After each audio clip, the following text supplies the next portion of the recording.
안녕하세요. 반갑습니다. 부동산입니다. 2020년 여러 부동산 대책들이 나왔는데요. 오늘 그 부동산 대책들 살펴보고 몇 가지 의문나는 점들, 생각해 볼 점들 얘기 나눠보도록 하겠습니다.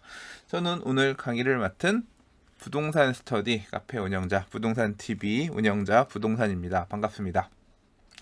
자, 내용 빨리빨리 살펴볼게요. 2020년에 부동산 대책들 크게 세 번의 대책이 있었어요. 잔잔한 대책들 빼고 5.6 대책, 공급 대책이었고 6.17 대책, 규제 대책이었죠. 그 다음에 연이어서 6.17 대책으로 뭐가 안 잡히니까 7.10 대책도 금방 나왔습니다. 그리고 또 대책 한 번 더 나온다고 하죠. 공급 대책 보완해서 7월 말 안에 나온다 그랬는데 이번 주에 안 나오면 다음 주 정도 나오겠네요. 떡밥들은 계속 나오고 있습니다만, 자, 어떤 일들이 있었는지 한번 같이 보도록 할게요. 첫 번째입니다. 자, 5.6 대책이에요. 5.6 대책은 사실 더 일찍 나왔어야 돼요. 왜냐하면 원래 한 2, 3월 정도 나올 것처럼 얘기를 했었거든요. 그와 관련된 떡밥들은 계속 언론을 통해서 나왔었습니다. 그러니까 지난 12, 16 대책의 후속 대책인 거죠. 그래서 여러 가지 얘기들이 있었습니다만 코로나 때문에 못 나오다가 5월달 가서야 나왔어요. 그래서 원래 얘기되던 내용들이 어떤 부분인지 이제 드러났는데 이 5.6 대책에서 딱 나오고 나니까 이제 기억에 남는 건 한 두 꼭지 정도밖에 없었거든요. 자, 어떤 내용으로 나왔느냐, 내용 살펴보면 오른쪽 부분입니다. 자, 2023년 이후 수도권의 주택 공급 안정세를 공고히 하기 위해서 앞으로 공급을 충분히 채우겠다, 뭐 이런 목적인데 크게 한 네 꼭지죠. 그죠? 예. 도심 내 공급 기반을 강화해서 서울 안에다 집을 짓겠다는 게 세 꼭지고, 그 다음에 기존에 발표했었던 공급 대책, 3기 신도시 등등, 뭐 이제 이 내용인데, 자, 5.6 대책에서 일단 처음 나온 얘기가 바로 이 공공재개발 활성화라는 부분입니다. 이제까지 있었던 재개발에 공공이란 부분이 붙어서 공공이 주도하는 질서, 공공이 주도하는 재개발 질서, 뭐 이제 이런 개념을 처음 꺼냈어요. 이 내용 뒤에서 조금 더 살펴볼 거고요.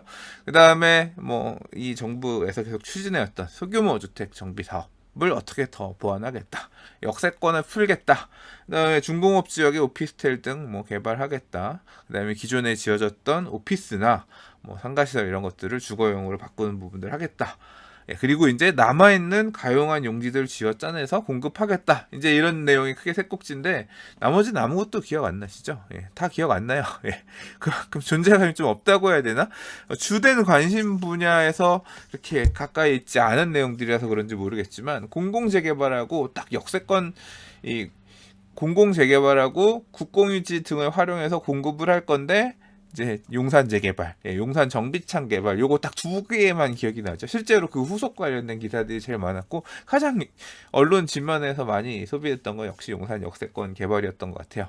이후에 이제 그와 관련돼서 용산 역세권에 새로 지어질 아파트 어떻게 하면 분양받을 수 있어요. 그 다음에 용산 주변이 뜨거워진다라고 해서 토지거래 허가구역 묶이고, 그런 원인이 되기도 했죠. 자, 그럼 한 꼭지 한 꼭지 보도록 하겠습니다.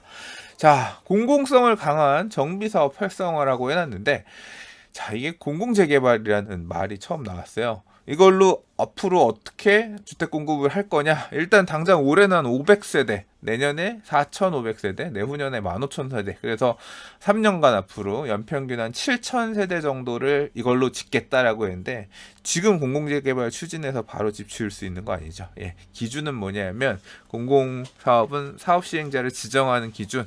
그러니까 지금 하려고 하는 데들 해가지고 LH나 또는 SH로 사업 시행자 지정하는 것까지 그렇게 밀어넣는 것까지 하겠다. 실제 이 물건량들이 공급되는 거는 몇 년 뒤에요? 자, 뭐 보통 일반적으로 재개발은 진짜 오래 걸립니다. 뭐 이 보도자료를 내면서 10년 얘기했는데 제가 10년 전에 조합 설립 인가 단계에서 한 재개발 아직 분양이 뭐예요?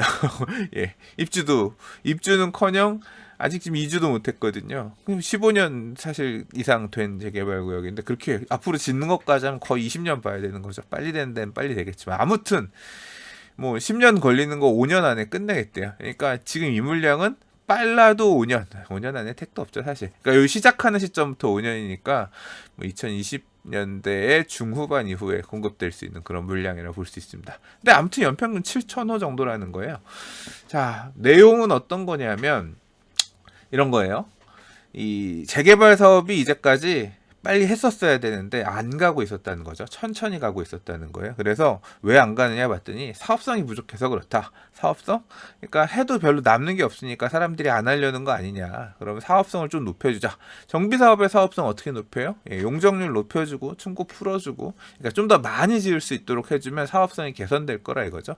이제 그걸 그냥 막 해줄 수는 없고, 왜냐하면 도시계획에는 체계가 있으니까 주택법을 개정을 해서 주택 공급 활성화 지구라는 걸 만들어서 그 안에서 이런 사업할 때는 용적률을 뭐 한 120% 전까지 풀어주고, 이런 것들을 좀 뭐 기부 체납하면서 내야 될 것들을 좀 덜 내게 하고, 이런 혜택을 주는 별도의 지구를 주택법을 개정해서 만들겠다 이런 겁니다.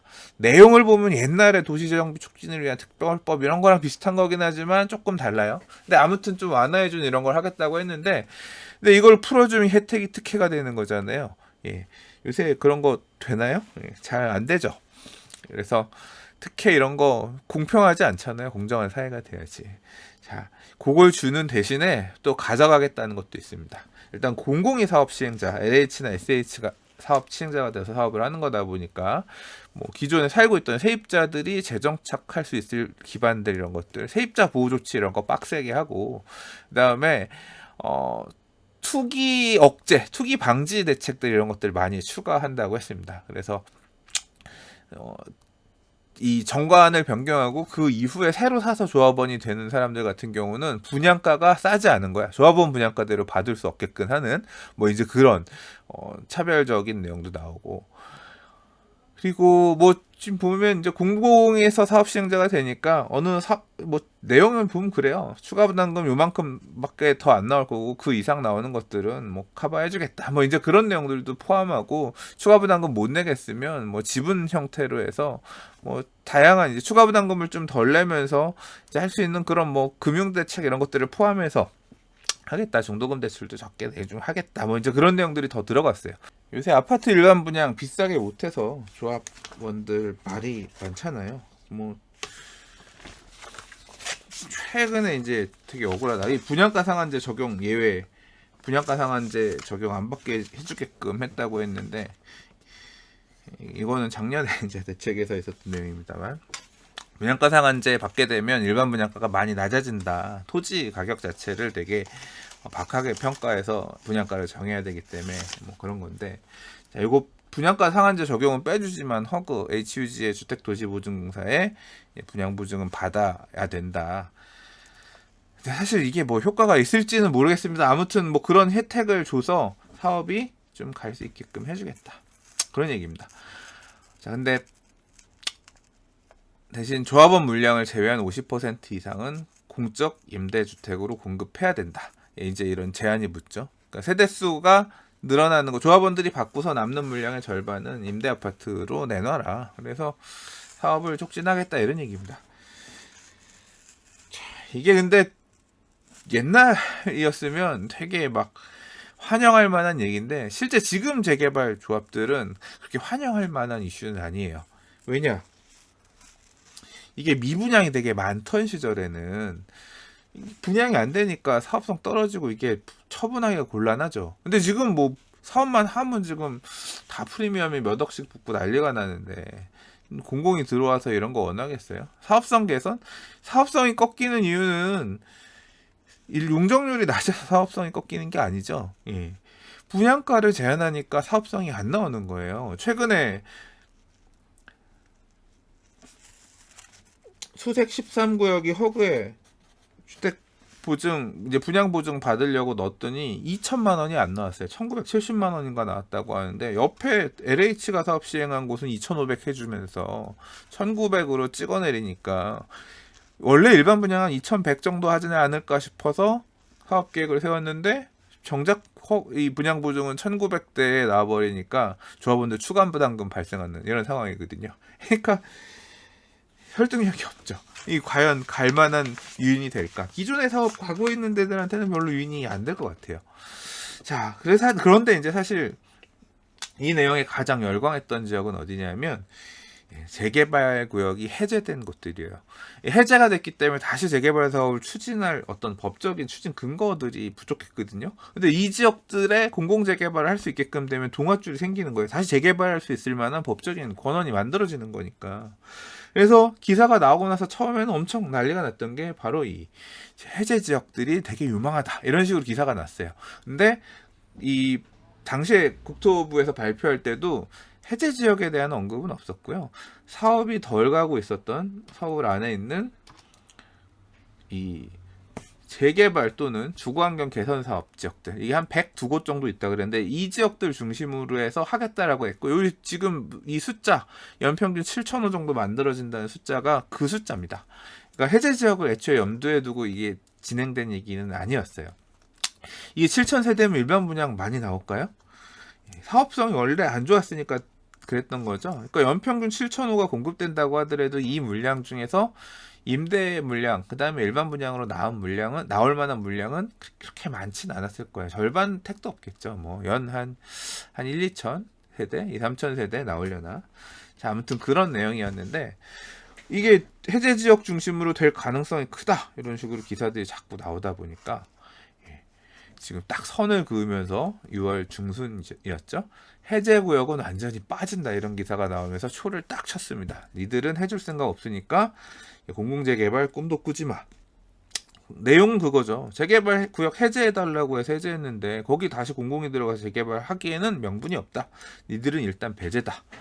자, 기존의 정비 계획은 서 있지만 아직 해제까지 안 된 곳들은 다시 뭐 지정될 가능성이 있고, 그렇게 좀 요 내용은 차별화가 됩니다.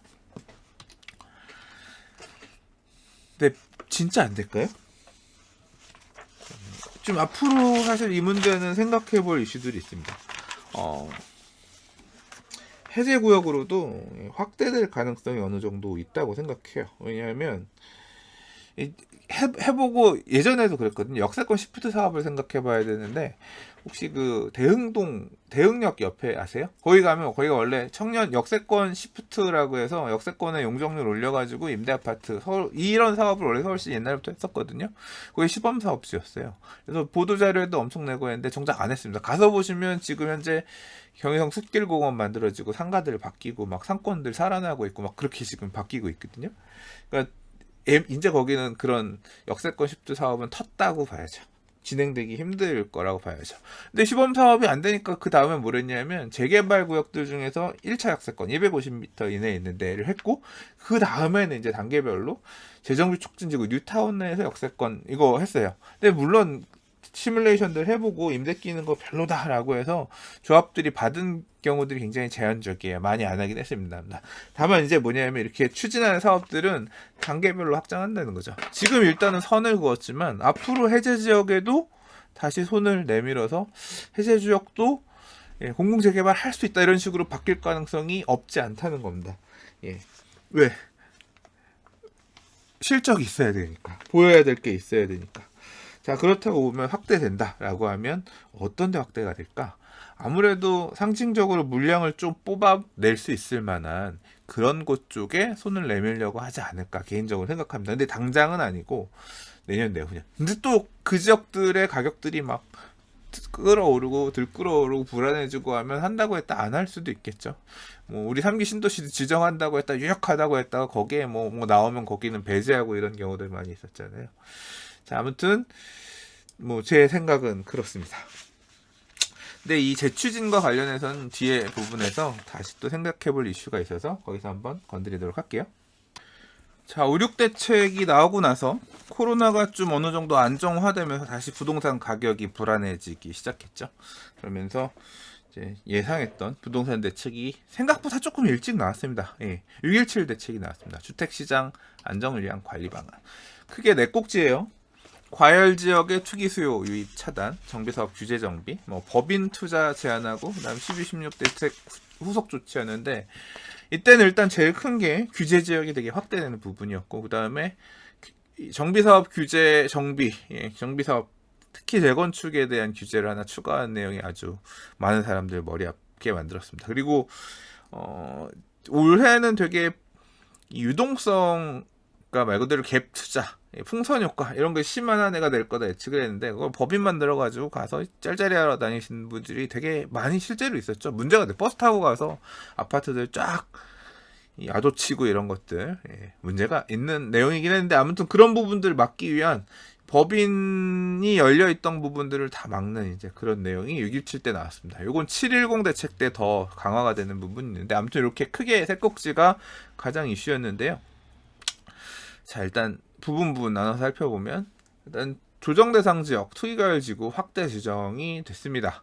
이 지정되면서 되게 약간 좀 충격적인. 인천 같은 경우는 되게 비규제 지역이었는데 갑자기 그냥 투기과열지구까지 한 번에 걸렸고 안산 단원 같은 경우는 그렇고 대전도 그냥 한 방에 투기과열지구까지 갔어요. 그다음에 성남 수정구는 투기과열지구로 높아졌고 수원시도 투기과열지구 갔죠. 조정 대상 지역 느슨한 단계였다 그냥 한 방에 갔습니다. 그래서 이렇게 규제들이 되게 세졌는데 이거 지정되면 어떤 영향이 있는지 아세요?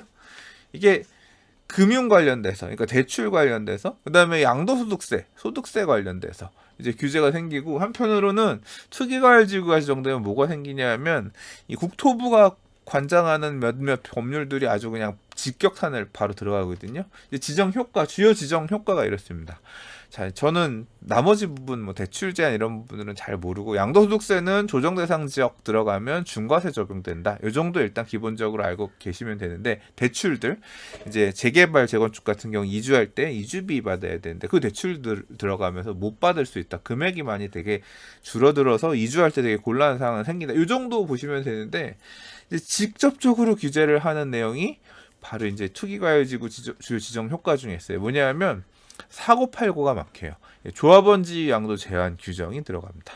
재건축 같은 경우는 조합 설립 인가부터 계속, 재개발 같은 경우는 관리 처분 인가 나면 그 이후부터 계속 가는 게 있고, 그 다음에 2017년 파리 대책 때 추가된 내용, 정비 사업의 분양 재당첨 제한 5년 이내 세대원 전체가 투기과열지구 안에서는 분양 신청할 수 없고 분양 신청하면 청산되게 되는 이제 이 규제 3개가 작동을 하는데 이게 이제 굉장히 머리가 아픈 내용이에요.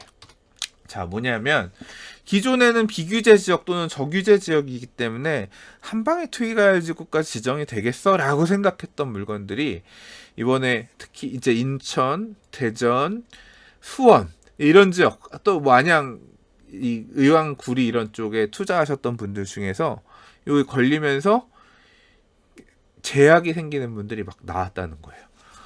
나는 투기과열지구에 5년 그러니까 이런 경우들 있잖아요. 서울에서 분양을 받은 적이 있는데 서울은 규제가 너무 심하니까 이 저규제 지역들로 가서 재개발 재건축 사놓은 거야.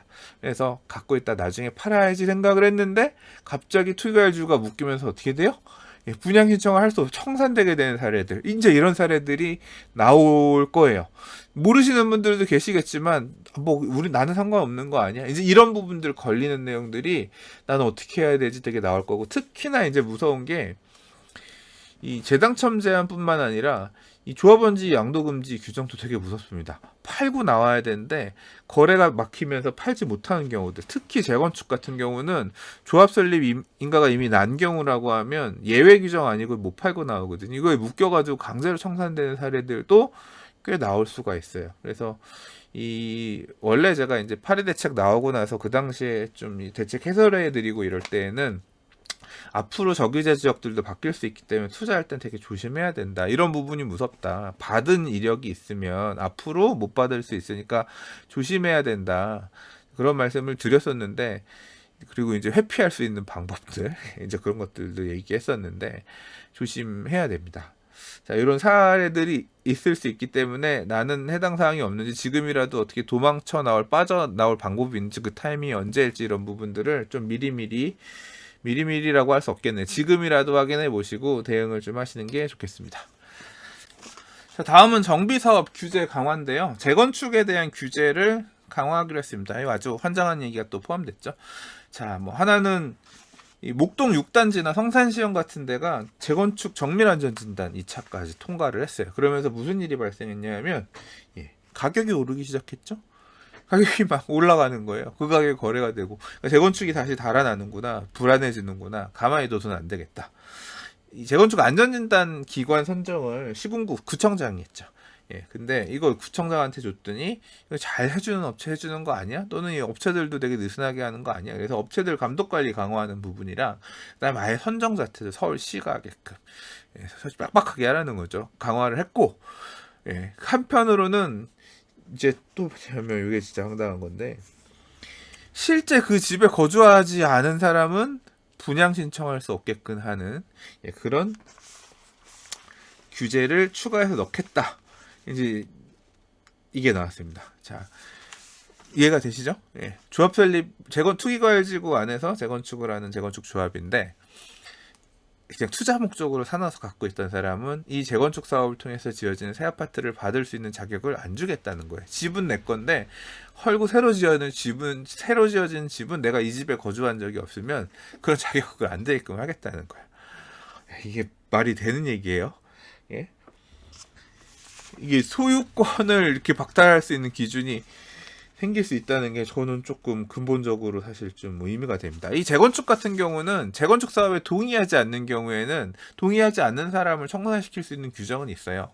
예, 조합원이 될 수 이 재건축 사업에 참여하지 않겠다고 하는 사람, 그 사람들 때문에 안 할 수는 없으니까 그 사람들을 이제 매도 청구 소송을 통해서 보상해주고 그 다음에 사업가는 이런 규정은 있는데 네가 그 집에 안 살았다고 해서 소유권을 내놔라? 저는 사실 이게 법리적으로 가능한 건지 면소지가 없는 건지 저는 굉장히 좀 문제가 있다고 생각하는데 아무튼 그런 내용을 추가하겠답니다. 언제? 올해 일단 도시민 주거환경 정비법 법률 개정을 해서 올해까지는 봐주고 올해 안에 조합 설립하는 데까지는 봐주고 올해 이후에 조합 설립을 하게 되는 곳부터는 이 규정이 적용되게끔 그렇게 하겠다라고 했어요. 자, 그러면 이제 어떤 문제가 생겼을까요? 예. 이제 뭐 다들 아시겠지만 아직 올해 안에 조합 설립을 받을 수 있을 것 같다고 생각하는 곳들은 빨리 조합 설립인가 받자.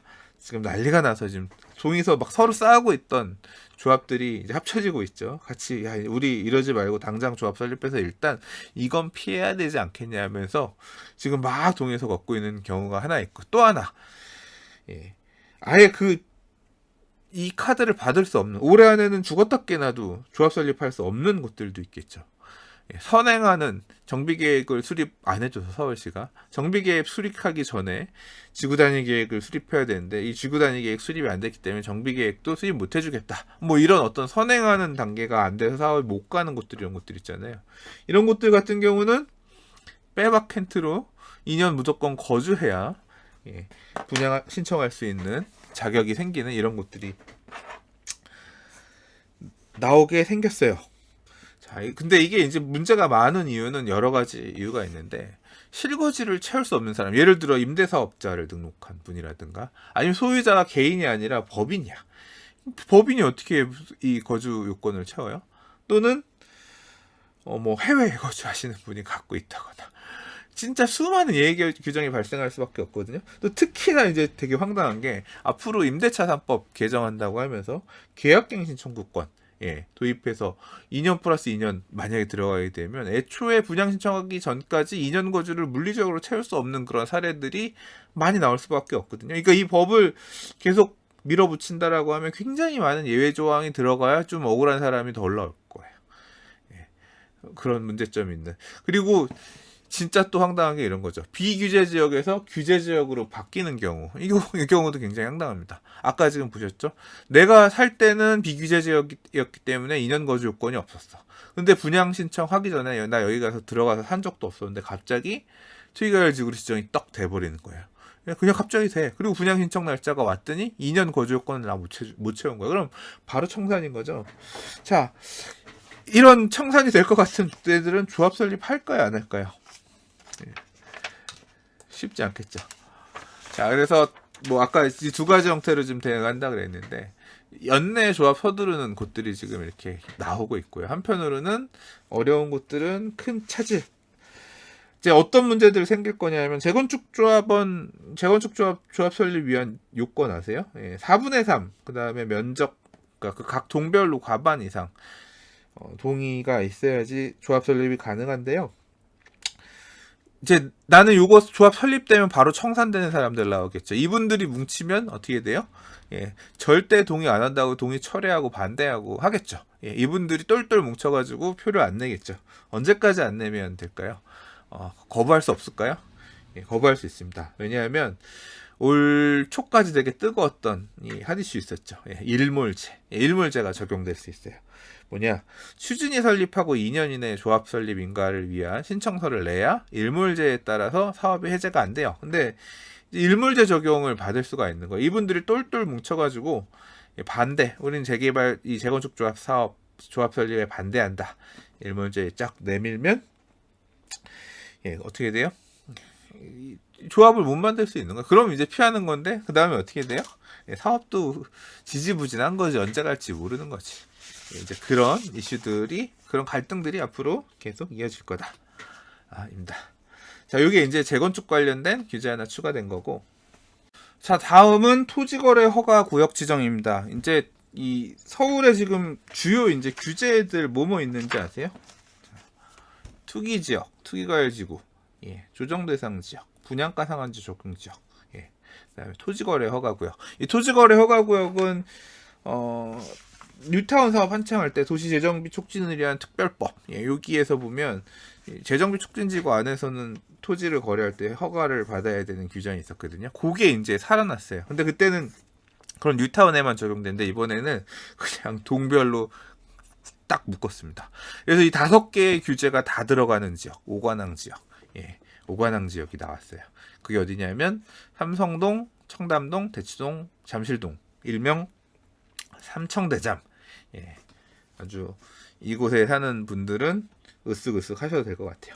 자, 이 규제 지역에 이 토지거래가 조건이 어떻게 되느냐? 일단 들어가야 되고, 허가를 받으려면 이 주거지역 18제곱미터, 상업지역 20제곱미터 이상의 토지를 포함된 부동산을 거래하려면 관할 구청장의 허가를 받아야 되는데, 실제 사용 목적, 이게 뭐 내가 6개월 전세 앞에 6개월 전세가 남았는데 내가 지금 이거 가서 살래요. 6개월 뒤에 매수할래요. 이런 거 허가 안 내준다고 하더라고요. 그러니까 굉장히 까다롭게 허가를 내주나 봐요.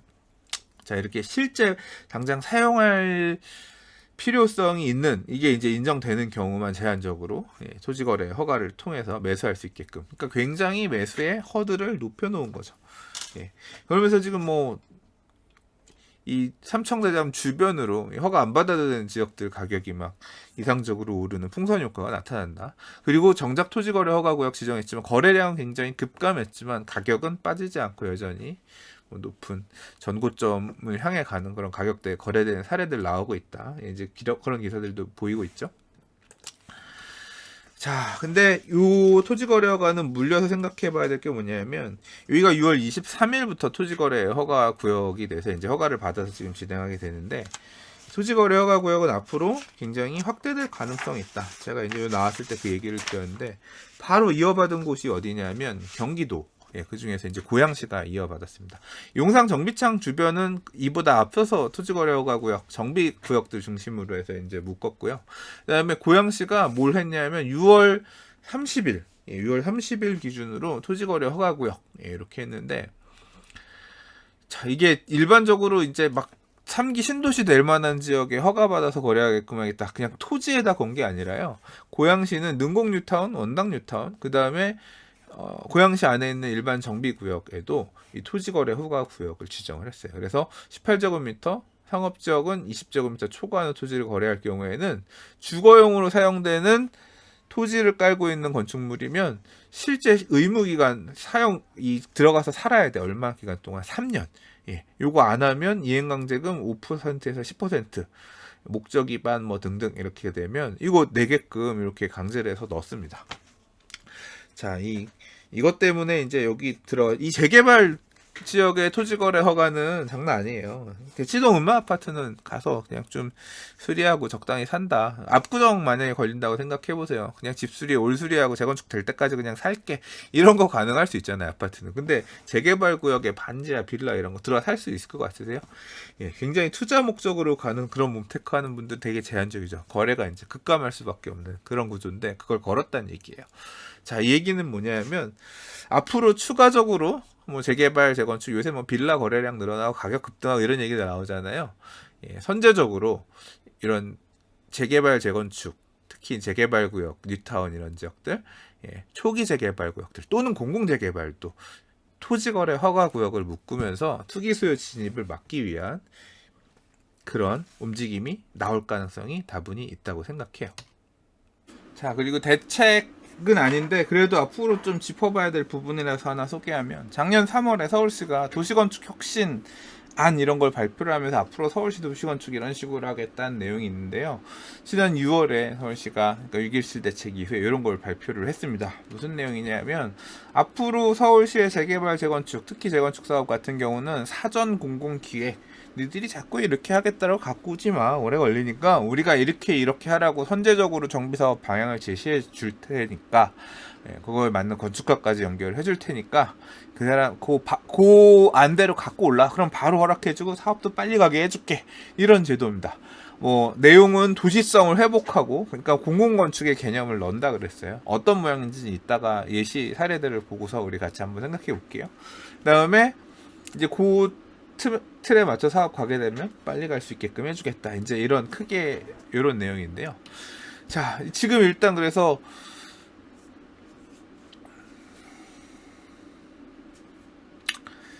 현재 지금 앞으로 향후 추진 계획, 지금 기존에 추진했던 시범 사업지들이 있고, 요번에 이제 6월에 발표한 또 사례들도 있고, 앞으로 또 지금 추진하고 있는 곳들을 여기 한 건데요. 지금 보시면 2019년 시범 사업이 공평, 금호, 흑석, 상계주공 5단지 이렇게가 4개죠. 20년에 올해는 지금 하겠다는 게 신림 1, 을지로 도심 재개발, 왕십리 역세권, 이 지금 왕십리 역세권 행상 7구역 위쪽에 있는 그 부지예요. 그다음 천호, 그다음 오금 현대 아파트, 이렇게 해서 지금 5개를 선정해서 요거 가겠다라고 했고, 이제 2020년에도 더 후보지 선정하겠다고 해서 지금 막 구멍들 빵빵빵 나 있죠. 용산도 있고. 대체 어디가 될지 봐야겠지만. 자, 그래서 지금 이번에 나온 얘기, 그러니까 이런 앞으로 추진할 곳들도 이런 모습으로 갈 거다. 서울시가 추구하는 공공 건축 혁신 모델이 이런 거다. 보시면 될 것 같은데, 이게 지금 상계주공 5단지 재건축인데요. 기존에 원래 재건축을 했다고 하면 요거 한 단지처럼 이렇게 지어가지고 대규모 아파트 단지로 인해 주변 지역과 단절되는 하나의 성이 만들어지는데, 이거는 공공이 보기에 바람직하지 않다, 미쁘지 않다 라고 해서 어떻게 한다? 소규모 블록별로 이렇게 쪼개가지고 아파트를 짓겠다는 거예요. 길들로 다 쪼개지죠. 자, 요거 이제 재개발, 금호 21구역이었던 곳 해제되었다가 지금 재추진하고 있는 곳인데, 금호동 3가 1이라고 해서 도시건축 혁신 이렇게 되어 있는데, 광장 공원으로 블럭을 나누고요. 그러니까 외부에 있는 사람들도 다 이용할 수 있는 공원이에요. 그 다음에 블럭 안에다가 뭐 이제 근린 광장 등을 조성해서 열린 주민 공동체 공간을 조성한다, 뭐 이제 이런 개념입니다. 뭐 텃밭도 있고, 그렇죠. 자, 이게 지금 앞으로 추구하고자 하는 건축 혁신의 모델이에요. 요거는 조금 앞서서 흑석 11구역이라는 곳에서 추진했던 모델인데, 기존의 사업 계획에 비해서 전체적으로 층고가 낮아졌고요. 그러니까 이 중정형이라든가 이런 형태의 설계들이에요. 그래서 이게 이제 만들어진 시범 사업이고, 기존에 원래 있던 설계를 이런 식으로 바꿨다는 거예요. 그래서 원래는 크게 2개의 블럭으로 구성되었던 단지를 12개의 소규모 블럭으로 나눠서 이제 이렇게 만들겠다는 거죠. 이 공공 대안, 뭐 용적률도 낮아졌고 건폐율은 높아졌죠. 평균 층수도 낮아졌고, 이제 이런 모델로 하나의 시범 모델을 만들었는데, 이번에 이제 금호동 3가 안 같은 경우도 보시면, 이제 사실 저는 이거 보고 약간 조금 이거 뭐야 왜 이렇게 좋은지는 모르겠습니다. 아무튼 이렇게 지금 모델을 내놨어요.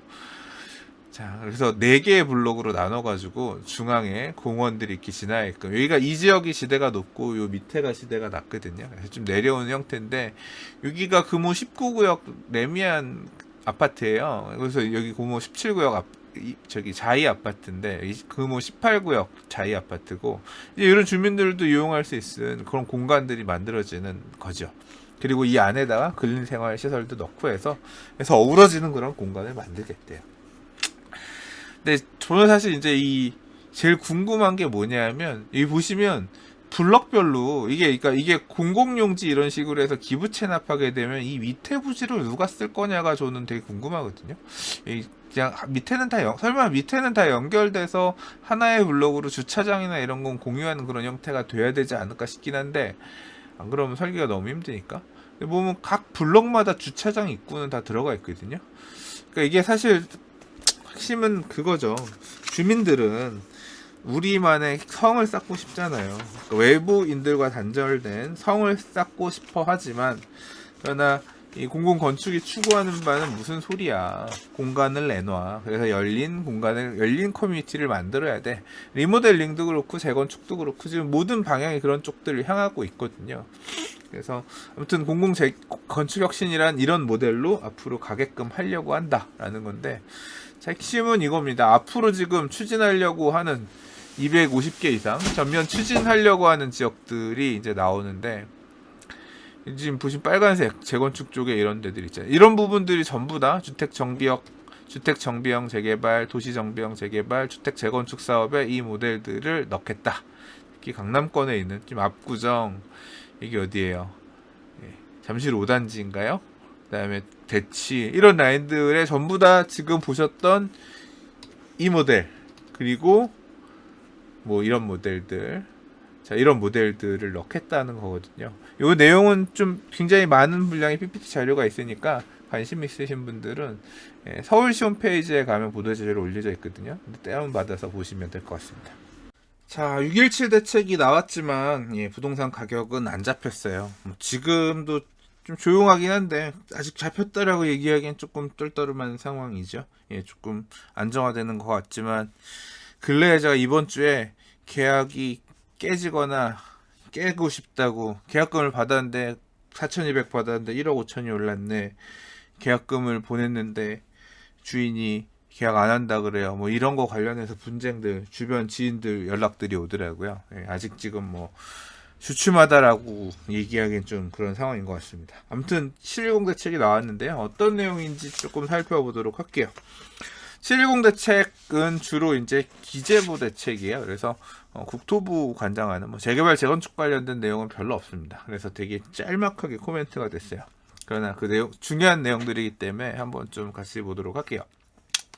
자, 공공 재개발 얘기가 56 대책 때 있었는데 710 대책에서는 공공 재건축에 대한 언급이 있었습니다. 공공 재개발이 뭐였죠?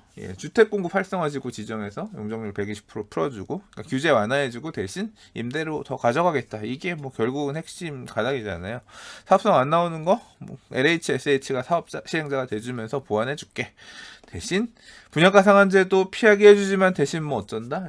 HUG의 분양 가격 규제는 받아야 된다. 이제 이런 내용인데 그걸 재건축에도 넣겠다는 거죠. 자, 결론은 그겁니다. 자꾸 민간의 공급이 부족하다 이런 얘기가 많았지만 민간 주도가 아닌 공공 주도의 주택 공급을 하겠다. 710 대책에도 그렇게 담겼어요. 민간에다 시장을 열어줄 생각은 없는 거예요. 그래서 3기 신도시 용적률을 높이겠다. 도심 고밀 개발하겠다. 그다음 유휴부지 더 짜내겠다. 그러면서 지금 이제 태릉 신도시냐 아니면 지난주까지 뜨거웠습니다만 강남의 그린벨트를 풀 거냐 말 거냐, 이제 교도소 옮기고 아파트 지을 거냐 이런 얘기까지 나오더라고요. 자, 이 공급은 민간의 키를 주지 않고 공공이 나서서 하겠다. 왜 이럴까요? 공공은 사고 팔고 할 수가 없잖아요. 교도소 가서 못 사잖아요. 근데 그리고 수용해가지고 하는 것도 중간에 이 투기 수요 이런 것들을 차단할 수가 있잖아요, 상대적으로 더. 근데 민간 재개발 재건축 활성화하게 나버리면 지금 사람들, 이제까지 참았던 사람들 가가지고 재개발 예상되는 지역 빌라 지금 한 명 샀다고 하면 10명 가서 살 거 아닙니까? 그러니까 그런 부분을 막기 위해서 자꾸 공공주도의 주택 공급 얘기를 하는 거죠. 재개발 재건축도 공공이 나서서 하겠다라고 한 얘기는 그거죠. 사업 시행 계획 이런 거를 조합, 민간한테 안 맡기고 조합에 나서서 하겠다는 거니까, LH, SH 공공이 주도하겠다라고 하는 거니까 다분히 개입할 여지가 많잖아요. 그러니까 자꾸 이제 이런 카드를 내미는 것 같아요. 자, 그러면서 최근에 이제 이런 발표를 했어요. 이런 발표가 나왔어요. 공공 재개발 재건축 후보지, 니들 혹시 공공 재개발 공공 재건축 안 해볼래라고 하면서 원래 7월 8월 정도에 이제 시범 사업지 공모를 하고 그 다음에 9월 달 정도에 발표를 한다고 했는데 별로 신청한 데가 없나 봐요. 그러니까 이제 여기 한번 좀 얘기 물어봐 주지 않겠어요라고 해서 제안들을 했나 봐요. 그래서 제안한 곳들 후보지 낙점됐다는 곳이 보니까 공공재건축 신길시 봉천 1-1 중산아파트 부가현 3 이렇게 있는데 부가현 3구역 같은 경우는 10년도 넘었거든요. 사업 추진한 지 벌써 3,000뉴타운으로 꽤 오래전부터 했었는데 뜬금없이 왜 우리를 공공재개발 하라고 했느냐 얘기를 하면서 좀 별로 생각 없는데 갑자기 뜬금없다 이런 금시초문이다 이런 얘기도 있고 신길 10구역 같은 경우는 사실 사업성이 열악했던 곳이 맞거든요. 과거에는 되게 그랬어요. 지금은 이제 신길타운이 엄청 뜨거워지고 비싸지니까 사업성이 많이 개선이 되면서 분양을 예전보다 높게 해줄 수 있게끔 되면 이제 사업성이 좋아지는 거잖아요. 그래서 이제 과거에는 우리 좀 와서 도와달라고 그랬더니 그때는 쌩까더니 지금 갑자기 여기 신길 10구역 같은 경우는 신탁 재건축이거든요. 신탁 업체를 선정해서 이제 사업 가기 시작했는데 왜 지금 와서 우리 하라고 하냐. 과거에 도움 요청했을 때. 뭐 이제 그런 상황이고. 뭐 중산 아파트 같은 경우는 이 땅이 서울시 거거든요. 그래서 좀 사실 사업이 이제까지 지지부진했던 이유가 이 문제를 풀어야 돼서 여기 같은 경우는 이게 가면 뭐 될 수도 있을지 모르겠어요. 근데 다만 결국은 핵심은 그거죠. 이 공공 재개발이든 재건축이든 이 사업장들이 받을 거냐 유의미한 물량이 나오려고 하면 좀 많이 뽑아낼 수 있는 곳에 이게 적용이 돼야 되는데 그래서 앞으로 지금 가야 될 뭐 압구정이나 목동이나 이제 이런 지역들도 자꾸 포석을 하는 것 같아요. 뒷부분에 보면 이제 최근에 이제 그런 지역에도 공공재건축 얘기가 용적률 더 올려주면서 물량 만들어내기 위해서 갈 수 있지 않을까 이런 얘기가 있는데 그 질문에 대해서는 좀 뒷부분에 다시 얘기를 해볼게요. 자, 공공재건축에 대한 언급이 하나 있었고요. 그 다음은 종합부동산세 세율 인상 부분입니다. 자, 이거는 진짜 종부세 세율 다주택자에 대해서 강화하는 부분은 엄청 충격이었죠. 원래 12, 16대도 높여놨는데 그 정도로는 부족하다. 그러니까 12, 16대 높이기로 한 내용이 지난 20대 국회에서 통과가 안 됐죠. 그래서 이제 21대 국회에서 처리를 해야 되는데 그 정도로는 부족하다. 다주택자들이 물건을 안 토해내니까 집값이 안 떨어지는 거야. 매물을 더 내놔야겠어. 들고 있는 놈들 가혹하게 세금을 부과하면 또는 가혹하게 세금을 부과하면 유주택자가 다주택으로 더 사지 않겠지. 이런 마음으로 세율을 거의 2배 가까이 올렸습니다. 그래서 보면 뭐 6% 언론에선 지금 종부세 세율이 6% 너무 이제 6% 진짜 이런 세율이 있는 나라가 다른 나라도 있나요?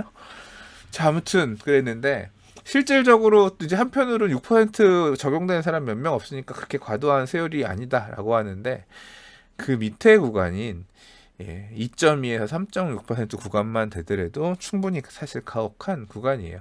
대략 보면 강남의 다주택자라든가 그러니까 많은 분들이 대략 한 이 구간 그러니까 시가 기준으로 해서 두 주택을 합치면 이게 조정대상 지역 2주택부터 요 세율 지금 여기 파란색 표로 표시된 부분에 세율이 적용되거든요. 그러니까 두 개 합쳐서 가격이 15억 4천에서 69억 사이에 요 가격대에 걸리는 다주택자들이 2.2에서 3.6% 세율이 적용되는데 뭐 대부분 수도권 지금 투기가열지구 조정대상 지역이 정해져 있으니까 요 세율 갈 건데 이게 어마어마하게 튀어오르는 세율이에요. 지금 보시면 1% 내던 게 2배, 3배, 종부세 세율만, 재산세 이것까지 더하면 세금 내던 거 몇 배 튀어오르는 거거든요. 실질적으로 보면 과표 주택 가격 올라가는 것까지 더해지면 한 10배씩 오르는 분도 있을걸요. 이 어마어마하게 튀어 올라가는 상황이 생길 겁니다. 자, 그러면 이 종부세 세율이 이렇게 강화되니까 앞으로는 진짜 다주택 하기 어렵겠네. 이제 이렇게 생각하실 수도 있는데 요것도 이제 보면 세대원이 각각 1주택을 하게 되면 종부세 세율이 이게 다주택 중과가 되는 게 이게 인별과세, 그러니까 세대별 과세가 아니라 인별과세라서 이 부분은 조금 나중에 추후에도 제가 교차 확인을 해봤는데 인별과세가 맞는 것 같아요. 그래서 6억 공제 받을 수 있고 사람별로 그다음 중과세율도 만약에 한 사람이 하나 갖고 있다라고 하면 요 2주택 이하인 세율 요거 적용되잖아요. 1에서 1.4%. 그러니까 그렇게 받으면 약간 좀 버텨볼 만한 거예요. 6억 공제도 있고 1% 세율도 적용되니까. 그러니까 예를 들어서 부부가 두 채의 집을 갔는데 공동명의 이렇게 갖게 되면 두 채 이상으로 봐서 이 2.2% 가거든요. 한 집을 잘라가지고 세율이 이게 가는데 그렇게 안 갖고 남편이 한 채 갖고 아내가 한 채 갖고 그러면 6억씩 공제 받으면서 1% 세율 가니까 뭐 이런 식으로 우회해 가면 이렇게 되면 좀 버틸 만한 거죠. 그래서 주택을 앞으로는 이렇게 공동 명의보다는 인별로 소유를 해가며 중과세율 피해가면서 똘똘한 거 하나 정도 가져가려는 그런 영향들이 많이 생길 수 있을 것 같아요. 왜 그러느냐? 이게 주택 숫자가 많으면 갭 투자 이런 거 하는 사람들 있잖아요. 그 사람들이 이제 갭 투자하면 세율이 이거 가니까 또 갭 투자의 실익들이 이제 앞으로는 많이 줄어들 수가 있어서 뒤에 이제 보시면 양도소득세라든가 취득세라든가 같이 강화가 되면서 투자를 해놨다가 돈을 회수하려고 하더라도 묶이기 때문에 여러 개의 실익이 상대적으로 줄거든요. 법인으로 우회해서 회피하려고 하더라도 법인은 더 무서운 6억 공제도 없이 단일세율 6%더 세금 두들겨 맞는 게 생기기 때문에 그럼 도망가기 힘들거든요. 그러니까 돈을 다 회수해 올 수밖에 없어. 중장기적으로 중장기적도 아니고 적당히 눈치 봐가지고 그냥 수익이 별로 안 났어도 처분할 거 쩌리들 처분하고 돈 모아 갖고 와서 뭉치는 형태가 될 가능성이 있는 거죠. 그래서 이 대책의 영향으로 오히려 서울 수도권으로 돈이 더 돌아올 수 있다 이런 얘기가 나오는 게 차라리 그냥 세제 혜택을 세제 아예 투자를 안 할 수, 회수한 다음에 그냥 현금을 들고 있을 수도 있겠지. 만약 한다고 하면 이렇게 똘똘한 거나 뭉쳐가지고 진짜 핵질돌의 시대로 이렇게 가는 형태들이 나타날 가능성이 조금 있습니다. 이해되시죠? 자, 그 다음에 양도소득세인데, 양도소득세가 원래 조정대상 지역 이상 3주택자는 20% 세율 추가. 최고 세율 구간이 과거에 42%였거든요. 더하면 62%. 거기에 지방소득세 10% 포함한 70% 정도 되는 거였는데, 10%포인트 더 붙여서, 그러니까 요렇게 지금 바뀌어요. 그러니까 2주택은 20%가 가산으로 붙고 3주택은 30%가 가산으로 붙고 그러면 최고 세율이 어떻게 되냐면 69.2% 2주택은 그 다음에 3주택은 79.2%가 되는 거죠. 구간에 따라서.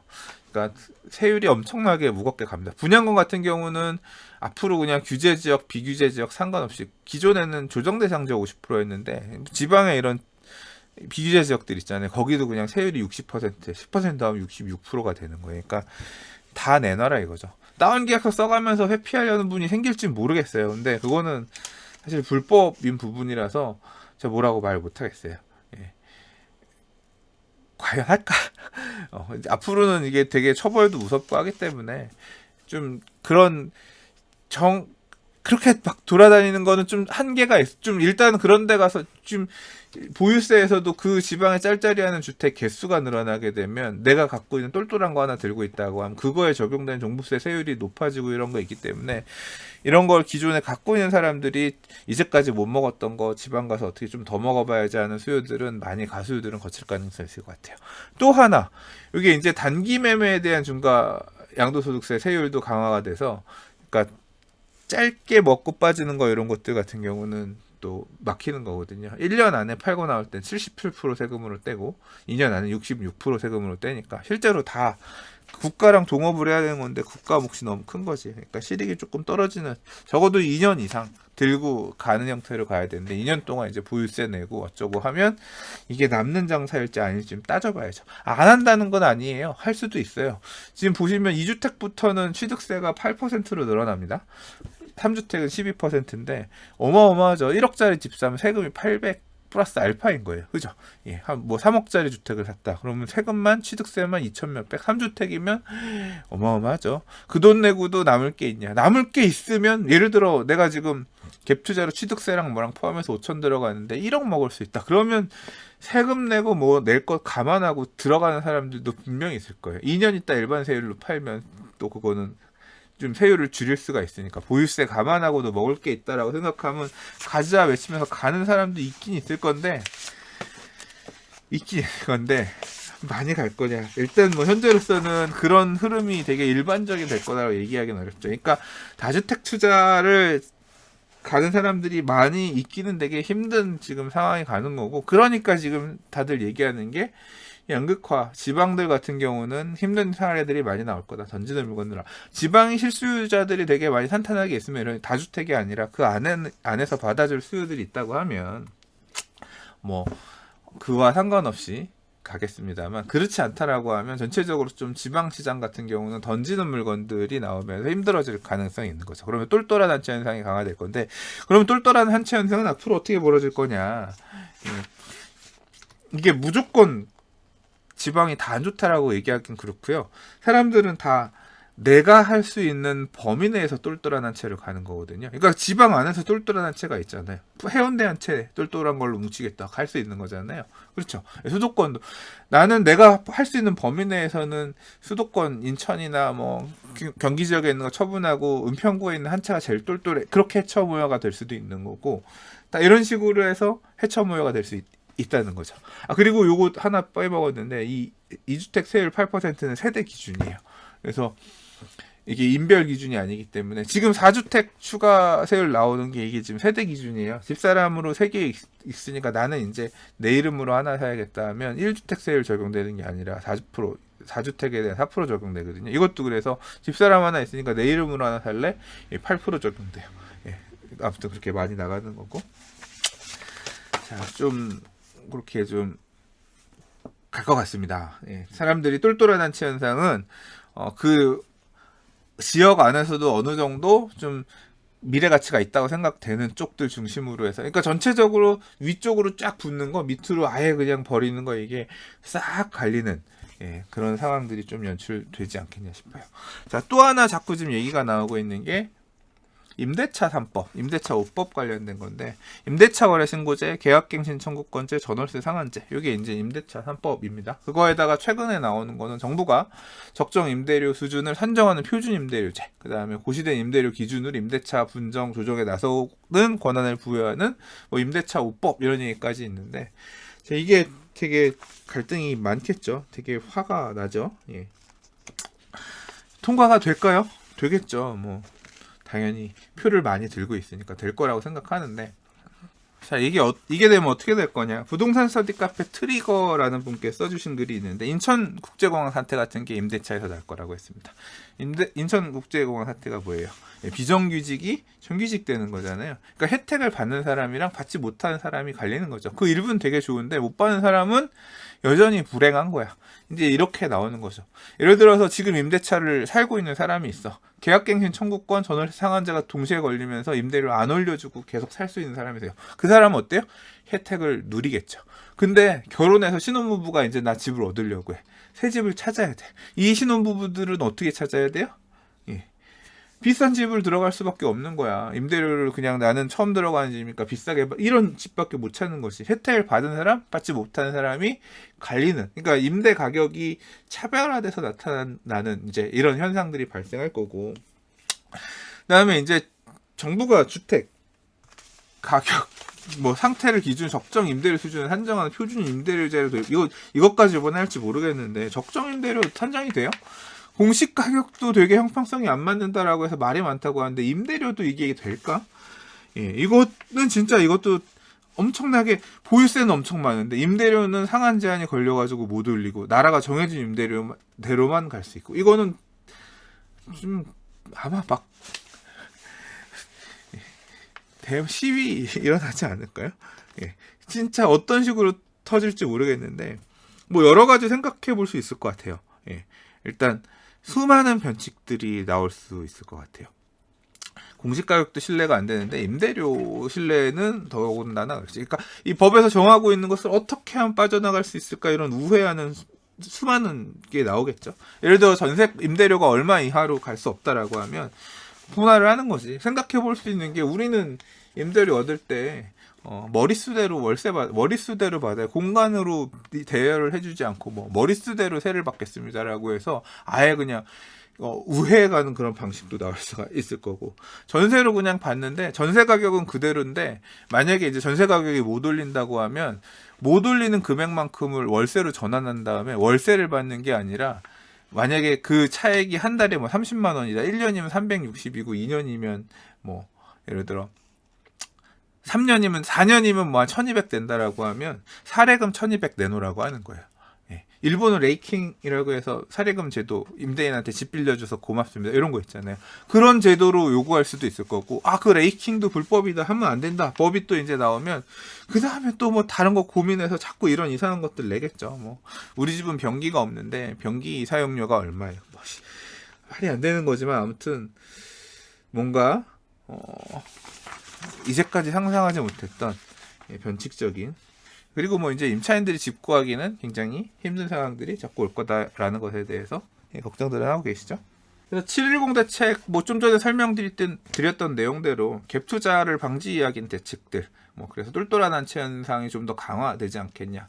뭐 사람에 따라서 이제까지 들고 있는 부동산이 많지 않고 뭔가를 좀 계속 좀 메뚜기처럼 해보고 싶다라는 사람들은 갭 투자 수익이 앞으로 취득세, 늘어난 취득세, 보유세, 금융비용을 감당하고 더 먹을 것 같다고 생각하는 사람들은 움직일 수도 있겠지만, 좀 무거운 거 들고 계신 분들은 그런 식으로 가기엔 조금 제약이 있지 않을까 싶고, 그렇기 때문에 전체적으로는 좀 종부세를 가급적 줄이면서 자금을 뭉쳐서 핵심 지역 한 세대, 한 채 또는 두 채 정도, 인당 한 채 정도로 가는 트렌드로 갈 것 같다. 기존에 들고 있는 사람들은 어떻게 되느냐? 이제 보유세는 앞으로 계속 작년에 낸 거에 2배 이런 식으로 앞으로 계속 늘어날 거기 때문에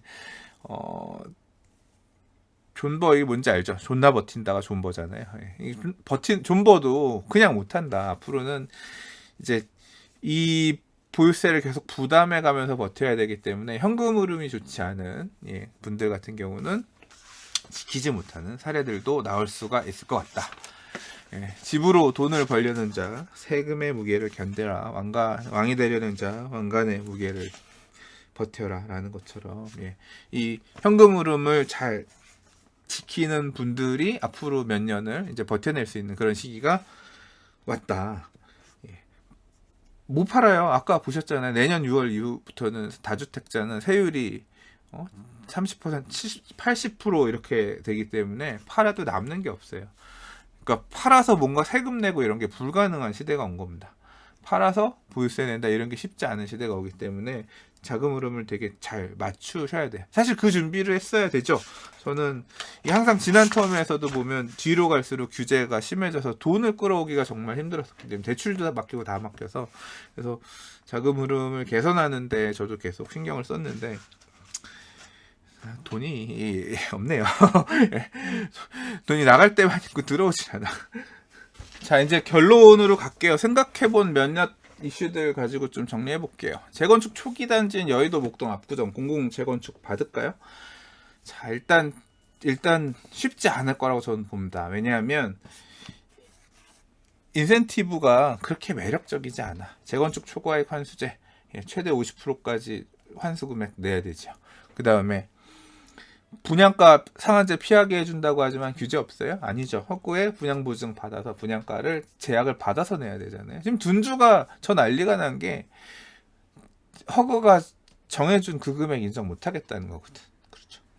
분양가는 여전히 반토막 난 상태로밖에 갈 수가 없어요. 이렇게 가서 반토막 되나 저렇게 가서 반토막 되나. 결국 공공재건축을 받는다고 하더라도 원하는, 그러니까 사업 임대 아파트를 더 껴서 짓는다고 해서 크게 더 이득이 날 거라는 것은 개런티가 안 된다는 거예요.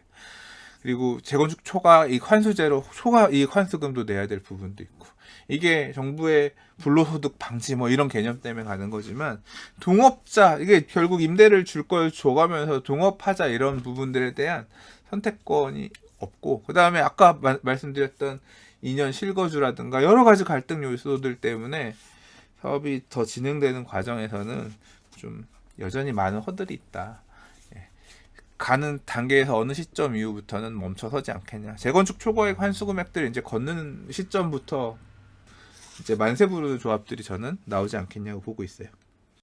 자, 다음 이 재개발 재건축 활성화는 있겠냐. 이거는 사실 710 대책 때 국토부 장관께서도 딱 선을 그어서 얘기했죠. 없다라고 얘기했기 때문에 없을 거라고 봐요. 공공재개발 공공재건축 정도인데 결국 파격적인 인센티브 또는 풀어주겠다. 이거 앞으로 그냥 우리 잘못했으니까 같이 손잡고 가자. 이런 식으로 먹을 거 챙겨줄게. 이런 스탠스 아니고서는 저는 계속 여전히 밋밋하게 지지부진하게 가지 않을까 싶어요. 개인적인 생각은 그래요. 근데 이제 약간 변수가 뭐냐면 내년 서울시장 선거입니다. 어차피 이제 내년 보궐선거를 4월달에 해야 되잖아요.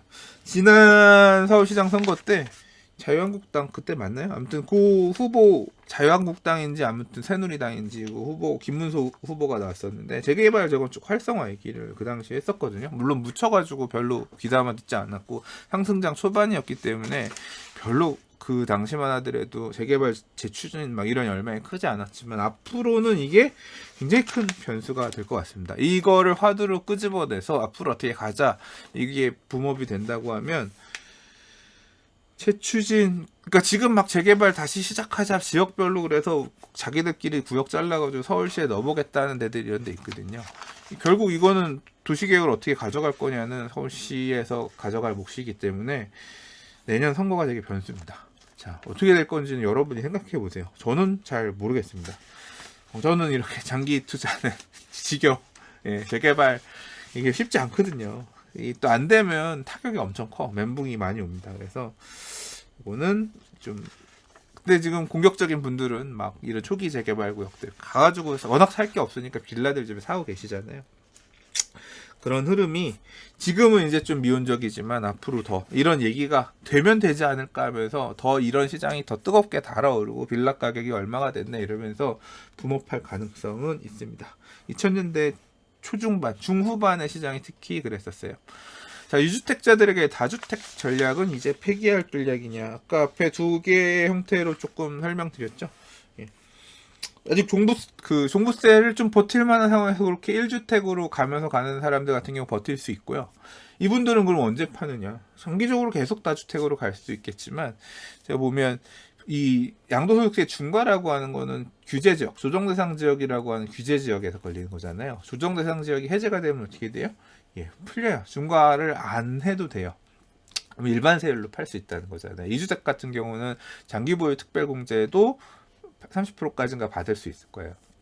이 세법도 계속 바뀌어서 좀 봐야 되지만 아무튼 그래서 앞으로 상승장이 몇 년 안에 꺾이고 조정장 하락장이 온다라고 하면 강남 이런 데는 오래 묶여 있겠지만 이 수도권 이런 데는 좀 조정 대상 지역 이런 것도 빨리 풀릴 수가 있어요. 그러면 그때 그냥 팔면 다주택 들고 있던 물건들 그때 가서 팔면 가격이 좀 꺾인 상태에서 팔아도 세금으로 내는 게 적으니까 그렇게 엑시트할 수 있겠죠. 물론 이제 장이 꺾이면 매수자 찾기가 되게 힘들어지긴 합니다만 그러나 그런 카드도 생각해 볼 수 있겠죠. 예, 그래서 꼭 폐기라고 하기는 그렇고 필요에 따라서는 이렇게 존버할 수 있는 여력이 되시는 분들은 여전히 유효한 전력이 아니겠느냐 생각합니다. 자, 그리고 요새 항상 계속 웃긴 게 바로 이거예요. 박선호 차관님은 나오셔서 공급은 부족하지 않다라고 하면서 이번 38,000, 5만 이거 얘기하고 인간에서는 아니야 공급은 부족해. 지금 여기 갭이 너무 크잖아요. 그래서 이 수치 차이가 어디서 온지 모르겠어요. 근데 제 생각에는 그거 같습니다. 요거는 역세권 청년주택이나 임대아파트 막 졌잖아요. 소형 이런 것들 다 포함해가지고 이 물량들을 얘기하는 것 같고 요거는 이제 민간 재개발 재건축이나 아니면 요런 물량들 있잖아요. 그러니까 공공임대라든가 이런 거 포함된 물량이고 요거는 이제 입주할 수 있는 물량 그런 거 정도를 얘기하는 것 같아요. 그 갭이 지금 이렇게 좀 벌어지고 있는 것 같은데 자, 지금 그러니까 요게 좀 공급은 부족하지 않다. 이건 뭐예요? 예. 임대 아파트든 뭐든 집은 열심히 짓고 있다. 이 얘기를 국토부가 하고 있는 거고. 요게 부족하다는 얘기 뭐냐면 내가 내 소유로 분양받을 만한 집은 부족하다. 요 민간에서 얘기하는 거니까 그러니까 이 공급의 주체가 달라. 그러니까 계속 싸우는 거야. 제가 볼 때는. 그렇지 않나요? 예. 왜 공급이 부족하다 그래요? 이걸 지금 받고 싶어하는 사람들, 요 2만 몇 개 입주하는 거, 새 아파트 받고 싶어하는 수요들은 뭐예요? 네. 나도 자산 가격 상승, 그러니까 나도 부동산으로 돈을 벌어보고 싶다. 이런 니즈가 포함된 공급이잖아요. 이거는 임대는 뭐예요? 너 안정적으로 월세 내면서 살게끔 해줄게. 그거를 챙겨줄게가 포함된 공급이잖아요. 그러니까 이 두 개가 괴리감이 있으니까 계속 만담이 나오는 거예요. 공급은 부족하다. 아니야, 부족하지 않은데요. 뭐 지금 이게 나오는 거죠. 그래서 지금도 뭐 청약 경쟁률 몇십 대 1이 계속 나오고 있는 상황에서 내 집 마련을 청약 통장을 통해서 하고 싶은 수요는 여전히 더 많고 그렇기 때문에 나도 부동산을 통해서 자산 상승의 기쁨을 누려보고 싶다. 이제 이런 수요들과의 갭은 여전히 이어지지 않겠냐. 국토부가 얘기하는 어떤 이런 것만으로는 좀 한계가 있지 않나. 특히 내년 같은 경우는 입주 물량이 부족한 이 시점부터는 임대가격 불안까지 겹치게 되면 상상하지 못했던 그런 상황이 또 올 수 있지 않겠냐. 좀 우려가 되기도 합니다. 그다음에 최근의 트렌드 중에 하나가 이제 또 다주택에 대한 취득세 중과 이런 부분들이 생기면서 뭔가 더 사고 싶은 욕망은 안 걷혀. 집값도 지금 그러니까 지금 아직 안 빠지고 있는 그게 있잖아요. 그래서 이제 취득세를 좀 덜 낼 수 있는 이런 물건들에 대한 관심은 유효할 거냐. 계속 사람들이 이제 찾고 있는 것 같아요. 예. 그래서 그런 부분들에서도 기회가 어느 정도 있을 수는 있을 것 같아요. 그러니까 예를 들자면 2주택 취득세가 원래는 주택은 취득세가 적어서 매력이 있었는데 지금 이제 주택은 취득세가 오피스텔이나 토지 이런 거에 비해 따블이 됐잖아요. 그래서 상가라든가 이런 거 가지고 주택 받을 수 있는 물건들 또는 아예 그냥 도시정비형 재개발서 공장 지역 이런 데들을 주상복합 형태로 개발 이런 쪽 같은 경우는 이런 물건들이 있다 보니까 아예 그냥 이런 쪽을 접근해 가지고 주택은 아니지만 지어지면 주택으로 바뀔 수 있는 그런 지역을 찾아서 지금 움직이는 수요분들도 계시고 아까 빌라 이런 것들은 지금 초기 재개발 이런 쪽으로 가는 분들 이 저규제 물건 빌라 이런 애들은 공시 가격이 적으니까 지금 갖고 있는 거에 더해도 늘어나는 종부세 이런 비중이 상대적으로 적은 거예요. 그러니까 미래를 도모하면서 이런 거 움직이는 수요들은 앞으로 이어질 것 같아요. 왜? 저는 분명히 이 시장 선거 때 이 정비 사업을 다시 활성화하는 떡밥이나 이런 게 나올 거라고 생각하기 때문에 이게 되든 안 되든 안 될 수도 있어요. 그러나 되든 안 되든 이 욕망을 끊을 수가 없기 때문에 간다. 10년 뒤엔 되지 않겠냐 이런 얘기 맨날 하시잖아요. 예, 그런 흐름에 따라서 불안해질 가능성이 있습니다. 저는 더 이런 거 살 거냐 안 사요. 저는 예, 그러나 시장은 그렇게 갈 가능성이 있다. 그리고 마지막으로 710 대체가에서 가장 불행한 사람 2022년에 이제 이런 사례들이 나올 수 있을 것 같은데 종부세 못 냈거나 팔는 타이밍 놓쳐가지고 못 팔았다가 세금 7-80% 내야 되는데 보유세를 못 내서 그 집 공매 들어와서 공매로 팔리고 그다음에 양도세 80% 내야 돼서 내 손에 안 남는 이제 이런 사례들도 이게 사회적 문제가 될 것 같아요. 이런 사례들도 좀 나올 것 같습니다. 4년 전 오늘 썼던 글이에요. 보시면 그 당시에 이제 막 부동산이 좀 약간 분위기가 달라졌거든요. 그 전까지만 해도 그렇게 뜨겁다고는 할 수 없어요. 선수들은 다니고 있었지만 일반인들이 이 정도는 아니었는데 이때는 분양권 전매가 가능하던 시절이에요. 부동산으로 돈 벌어보지 못했던 사람이 돈을 벌어보기 시작했고 피가 얼마, 초피가 얼마 이런 얘기들이 막 나오기 시작했고 막 장이 이제 시작하는 그런 모습이었거든요. 그래서 이제 정부의 규제나 이런 부분들도 나올 거다라고 생각했는데 실제로 요 글을 쓰고 나서 4달 후에 11.3 부동산 대책이 나왔죠. 그리고 이제 정부의 부동산 정책은 규제 정책으로 완전히 돌아섰어요. 이후에 아시겠지만 2017년 5월 달에 대통령 바뀌고 2017년 6.19 대책, 그 다음 8.2 대책 나오면서 이제 강한 부동산 규제책들이 막 나오기 시작했죠. 근데 제가 이때 뭐라 그랬냐면 눈에 보이는 상황만으로는 마치 2002년에 2003년 정도 시점이 아닐까. 그때 제가 느꼈던 거와 비슷하지 않겠냐. 그때 막 2002년에 모델하우스 줄 서고 저 꼼꼼한 시절에 그랬었거든요. 근데 보시면 이제 4년 만에 이만큼 됐는데 2002년에서 4년 뒤면 언제예요? 2006년 7년이잖아요. 지금 시점 2006년에 831 대책이 나왔었고 지금 이제 8.2 대책이 나왔지만 지금 12.16 9.13 대책까지 해서 지금 한 4년 정도 오면서 규제도 되게 많이 생기면서 규제의 내성도 생기고 처음 규제의 효과보다 가면 갈수록 규제의 약발도 약해지기 시작하고 어떻게 보면 그 시절하고 되게 오마주 되는 이 모습들이 계속 나오고 있기 비슷한 모습들이 나오고 있거든요. 근데 2008년, 9년 가면서 시장 10년부터 부동산이 꺾였잖아요. 돌이켜 보시면 그렇잖아요. 자, 앞으로 그런 거와 빗대어 볼 때도 거의 지금 흐름이 보면 저는 내년까지는 뭐 이런 근본적인 문제가 해결이 안 되니까 시장이 더 가지 않겠냐 개인적으로 생각하는데 그 이후부터는 또 위험한 시기도 올 수 있어요. 뭐 GTX라든가 3기 신도시 공급이라든가 지금 남아있는 물량들 공급들 이런 부분들이 풀리면서 시장은 다시 안정화되는 그런 시절로 갈 수도 있겠죠. 영원한 상승은 없다고 생각합니다. 자, 그 판단은 앞으로도 계속 보시면서 봐야겠지만 마치 지금의 모습이 딱 노무현 대통령 시작할 때 그 다음에 끝나는 시점까지의 어떤 걸 딱 복사 붙여넣기 한 것과 비슷한 모습이 지금까지 왔는데 뭐 앞으로는 어떻게 될지 좀 계속 보셔야 될 것 같고요. 그 과정에서 그때도 그랬습니다. 종부세 그 당시에는 세대 합산이었기 때문에 어마어마하게 보유세 때문에 힘드신 분들 많았고 이혼이 그때부터 막 그거를 종부세 피하려고 이혼하고 이런 경우들이 있었고 지금도 딱 마찬가지죠. 이혼 이제 앞으로 이혼을 도모하는 그런 시대가 된다고 하잖아요. 재테크를 위해서 이혼해야 하는 시대에 지금 결혼해도 결혼 안 하는 시대, 대출이든 뭐든 나눠 쓰려고 이런 시대가 지금 오고 있잖아요. 자, 그래서 보유세라든가 세부담이 크면서 이 나머지 하락 완연하게 좀 이제 부동산에 대한 열기가 가시는 시점까지 살아남기 위해서는 돈이 필요한 시대 좀 각자 나는 어떻게 살아남을 수 있을까? 나만의 해법을 가져야 될 시대가 왔습니다.